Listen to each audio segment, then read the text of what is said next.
हाय दोस्तों, मैं प्रयागराज शर्मा में आज बात करूं excavation for roadway and drain part 6 के बारे में। दोस्तों इसके पहले मैंने बताया था बैक फिलिंग के बारे में। जो हम बैक फिलिंग करते हैं कोई भी एक्सकवेशन करने के बाद वहाँ बैक फिलिंग की जाती है सूटेबल मटेरियल से, तो उसके बारे में बताया गया था। तो उसी का कुछ हिस्सा इसमें दिया हो गया है सेक्शन 300 में। तो आप देखेंगे इसमें लिखा हुआ है दोस्तों, shall be back filled to the original surface making due allowance for settlement in layers not exceeding 150 mm compacted thickness to the required density using suitable compaction equipment such as trench compactor, mechanical tamper, rammer or plate compactor is directed by the engineer। दोस्तों इसमें दिया गया है कि परतों को क्या है कि वहाँ जैसे ही हम उसको एक्सकवेशन जब करते हैं तो बैक फिलिंग करने के लिए उचित भत्ता बनाने वाली मूल सतह को बैक फिल्ड किया जाएगा और अभियंत्रण के निर्देशानुसार जो वहाँ का इंजीनियर होगा उसके निर्देशानुसार ट्रेंच को कंपैक्टर या मैकेनिकल टैम्पर, रैमर या प्लेट कंपैक्टर जैसे उपयुक्त उपकरण से क्या किया जाएगा, उसको कंपैक्ट किया जाएगा उपयोग करके। और आवश्यक घनत्व उसकी डेंसिटी जितनी चाहिए उतनी डेंसिटी के लिए 150 mm से अधिक कंपैक्ट मोटाई नहीं की जाएगी। उसमें 150 mm तक ही उसको compact layer by layer compact करके उसको किया जाएगा, बैक फिल किया जाएगा। इसके बाद दोस्तों आप देख सकते हैं क्लॉज 301.4 में इसमें लिखा हुआ है फिलिंग ऑफ कंस्ट्रक्शन ट्रैफिक जो मतलब कि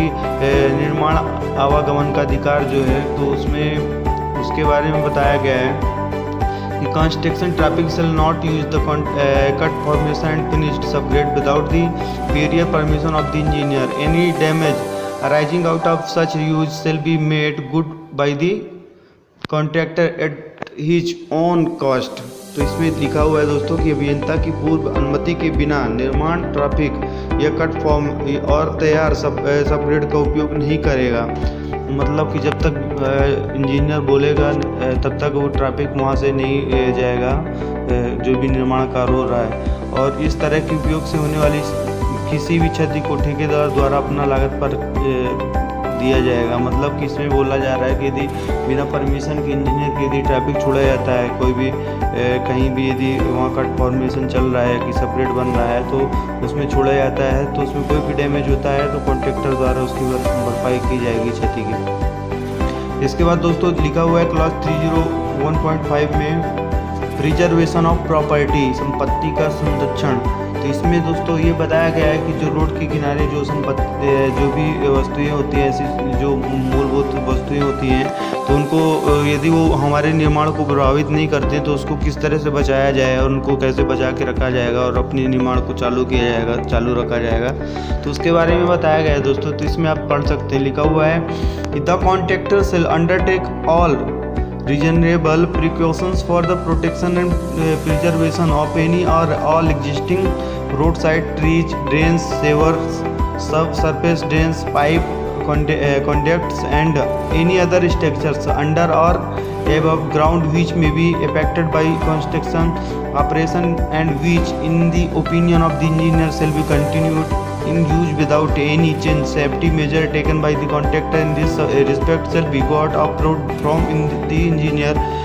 However, if any of these object is damaged by reason of the contractor's negligence, it shall be replaced or restored to the original condition at his cost if the contractor fails to do so within the required time as directed by the engineer, or if in the opinion of the engineer the actions initiated by the contractor to restore the damaged objects are not satisfactory, the engineer shall arrange the replacement restoration directly through any other agency at the risk and cost of the contractor after issuing period notice to the effect. तो दोस्तों इसमें कहा गया है कि ठेकेदार किसी भी या सभी मौजूदा सड़क के किनारे के पेड़ों, नालियों, सीवरों व उप सतही नालियों पर पाइपों और नाली और किसी भी अन्य संरचनाओं के संरक्षण और संरक्षण के साथ के लिए सभी उचित सावधानी बरतेंगे जो निर्माण कार्यों से प्रभावित हो सकते हैं और जो अभियंता की राय में किसी बिना किसी परिवर्तन के उपयोग में जारी रखा जाएगा। इस संबंध में ठेकेदार द्वारा उठाए गए सुरक्षा उपायों को अभियंता से अनुमोदित किया जाएगा, अप्रूवल लिया जाएगा। हालांकि यदि ठेकेदार की लापरवाही के कारण इनमें से कोई भी वस्तु क्षतिग्रस्त हो जाती है तो उसे उसकी कीमत पर मूल स्थिति में बदल दिया जाएगा या बहाल कर दिया जाएगा, उसी तरह से उसको बना दिया जाएगा यदि ठेकेदार द्वारा उसका नुकसान होता है तो। यदि ठेकेदार ऐसा करने में विफल रहता है तो अभियंता द्वारा निर्देशित या यदि इंजीनियर की राय में आवश्यक समय के भीतर ठेकेदार द्वारा क्षतिग्रस्त वस्तुओं को बदलने या बहाल करने के लिए शुरू की गई कार्रवाई संतोषजनक नहीं है तो इंजीनियर प्रतिस्थापन की व्यवस्था करेगा और प्रभाव के लिए पूर्व सूचना जारी करने के बाद ठेकेदार के जोखिम और लागत पर किसी अन्य एजेंसी के माध्यम से सीधे बहाली करवाया जाएगा। उसमें जो भी उसकी लागत होगी तो उसके हिसाब से जो उसकी कास्ट और जो भी रिस्क रहेंगे वो ठेकेदार के ऊपर लगाए जाएंगे, उसके द्वारा उसको बहाल किया जाएगा, उसको बनवाया जाएगा। तो इस प्रकार से आप देख सकते हैं, इसमें पूरी डिटेल्स आपको मिल जाएगी। इसके बाद लिखा हुआ है कि क्लॉज 301.6 में प्रिपरेशन ऑफ कट फॉर्मेशन की तैयारी। तो इसमें दिया गया है दोस्तों, लिखा है कि the cut formation which serves as sub grade shall be prepared to receive the sub base course as directed by the engineer. इसमें कहा गया है कि जो कट फॉर्मेशन करते हैं तो जो एक मतलब सब ग्रेड के रूप में कार्य करता है, तो सब ग्रेड के रूप में कार्य करता है तो इंजीनियर द्वारा निर्देशित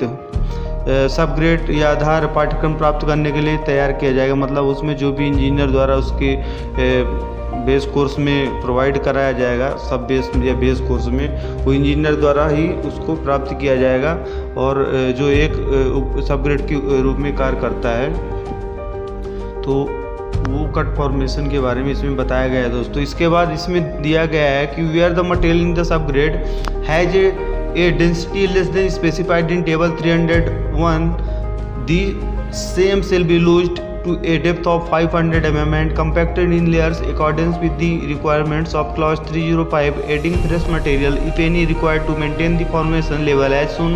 on the drawings. Any unsuitable material encountered in the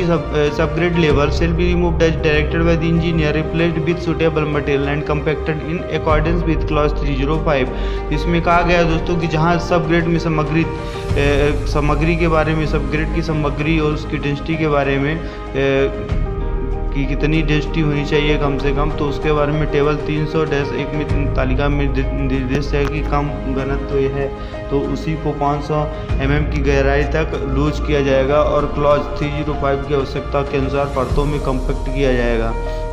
और यदि आवश्यक हो तो जो ड्राइंग पर दिखाए गए अनुसार उसके मतलब लेवल को फिर से स्थिर बनाए जाएगा और सब ग्रेड का जो लेवल में सामने आने वाली किसी भी अनुपयुक्त सामग्री को इंजीनियर द्वारा निर्दिष्ट के अनुसार हटा दिया जाएगा। वहाँ से कोई भी अनसुटेबल मटेरियल यदि दिख रहा है सब ग्रेड में तो उसको हटा दिया जाएगा और उपयुक्त सामग्री के साथ मतलब सुटेबल मटेरियल के साथ उसे कम्पैक्ट किया जाएगा या बदल दिया जाएगा और क्लॉज 305 के अनुसार उसे कम्पैक्ट किया जाएगा।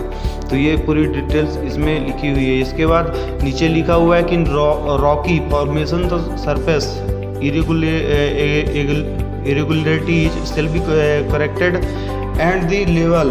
brought up to the specified elevation with granular base material as directed by the engineer, laid and compacted in accordance with the respective specifications for these materials. The unsuitable material shall be disposed of in accordance with clause 301.3.11 or after satisfying। इसमें बताया गया दोस्तों कि जो चट्टानी संरचनाएं होती हैं, संरचनाओं में सतह की अनियमितताओं को ठीक किया जाएगा और इन सामग्रियों के लिए संबंधित निर्देशों के अनुसार इंजीनियर द्वारा निर्धारित और संकुचित किए गए दानेदार आधार सामग्री के साथ मतलब जो इंजीनियर द्वारा ग्रेनुलर बेस मटेरियल जो सेलेक्ट किए गए हैं तो उसके आधार पर सामग्री के साथ एक निर्दिष्ट ऊंचाई तक लाया जाएगा, उसको लेवल किया जाएगा और अनुपयुक्त सामग्री खंड 301.311 के अनुसार वहां पर डाला जाएगा, डिस्पोज किया जाएगा। तो इस तरह से इसमें बताया गया। इसके बारे में प्रिपरेशन ऑफ कट फॉर्मेशन के बारे में और भी थोड़ी बहुत डिटेल्स जो है तो हम आपको अगले वीडियो में बताएंगे दोस्तों। Thank you so much. धन्यवाद।